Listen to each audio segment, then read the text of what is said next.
Kai kurie dalykai atrodo labai paprasti, labai mažučiai, tačiau jie yra netaip lengvai įkūnijami ir kai juos įkūniji, keičia tavo gyvenimą absoliutiškai.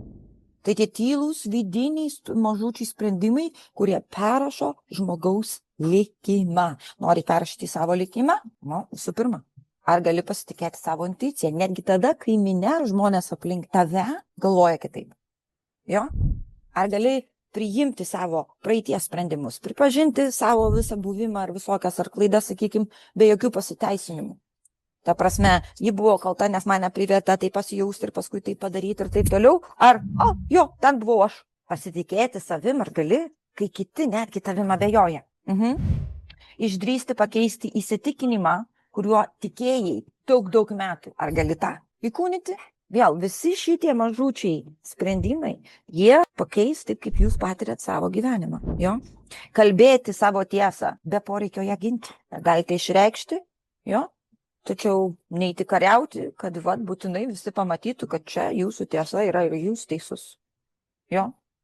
Ar galite leisti savo būti pamatyti pilnai, be kaukių, jo, be jokių etikečių, iš visų pusių? Ar galite jūs neužkėtinti širdies po nusivylimų?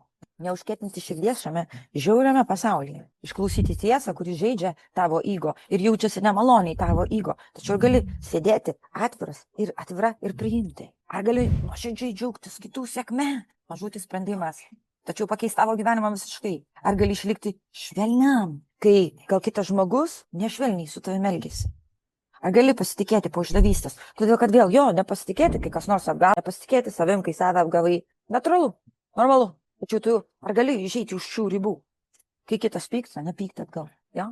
Tave įžeidinėja, o tau nesinori atgal įžeidinėja. Taip gimsta nauja sąmonės versija. Ne per teorijas, per įkūnytą pasirinkimą. Ir visi šitie mažučiai pakitimai vidinėme jūsų pasaulyje, jie labai gražiai atsiskleis jūsų realybėje. Pastovumas ir aiškumas. Tikiuosi, tai jūs palaiko. Ačiū už buvimą čia.